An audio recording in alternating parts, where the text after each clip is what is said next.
అందరికీ నమస్కారం. ఈరోజు మనం ఓ అద్భుతమైన పురాతన నాగరికత గురించి తెలుసుకోబోతున్నాం.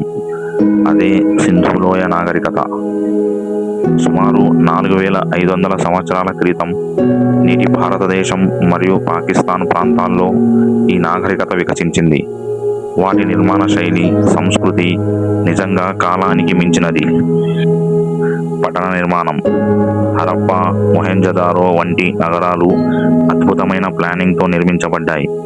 వీధులు గ్రిడ్ పద్ధతిలో నేటి ఆధునిక పట్టణాల మాదిరిగానే ఉండేవి. ఇటుకలతో కట్టిన ఇళ్ళు 2 అంతస్తులుగా కూడా ఉండేవి. ఇది వారి ఆర్కిటెక్చర్ ప్రతిభను చూపిస్తుంది. డ్రైనేజీ వ్యవస్థ. కానీ నిజమైన అద్భుతం వారి డ్రైనేజీ సిస్టమ్. ప్రతి ఇల్లు బావులు, స్నానాల గదులు కలిగి ఉండి అవి మూతపడ్డ కాలువలతో కలిపి ఉండేవి. అంటే 4000 సంవత్సరాల క్రితమే ప్రజలకు ప్రైవేట్ బాత్రూమ్స్ మరియు అండర్ గ్రౌండ్ డ్రైనేజీ సౌకర్యాలు ఉండేవి. శుభ్రత, పరిశుభ్రత వారికి ఎంత ముఖ్యమో దీని ద్వారా తెలుస్తుంది. సంస్కృతి మరియు కళ.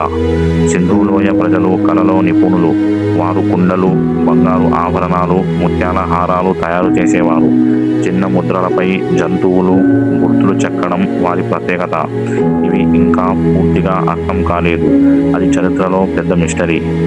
అలాగే నృత్యం, సంగీతం వారి ప్రియమైనవి. అందుకు సాక్ష్యమే ప్రసిద్ధ డాన్సింగ్ గర్ల్ విగ్రహం. ఆమె ధైర్యంగా, స్టైలిష్గా నిలబడి ఉండటం వారి జీవన శైలిని చెబుతుంది. వాణిజ్యం. వారు రైతులు మాత్రమే కాదు, మంచి వ్యాపారులు కూడా. క్రమబద్ధమైన బరువులు, కొలతలు ఉపయోగించి న్యాయంగా ట్రేడ్ చేసేవారు.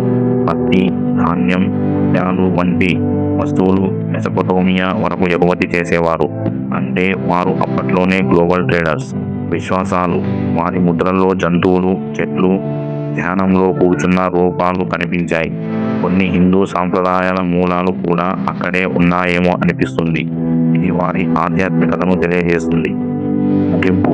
సింధు లోయ నాగరికత కేవలం పురాతన సమాజం కాదు, అది పట్టణ నిర్మాణం, శుభ్రత, కళ, వాణిజ్యం, విశ్వాసాలలో ఎంతో ముందున్న నాగరికత. వారి వారసత్వం ఈరోజు కూడా మనకు ప్రేరణనిస్తుంది. వీడియో నచ్చితే లైక్ చేయండి, షేర్ చేయండి. ఇంకా మరిన్ని ఆసక్తికరమైన హిస్టరీ కథల కోసం సబ్స్క్రైబ్ చేయడం మర్చిపోవద్దు.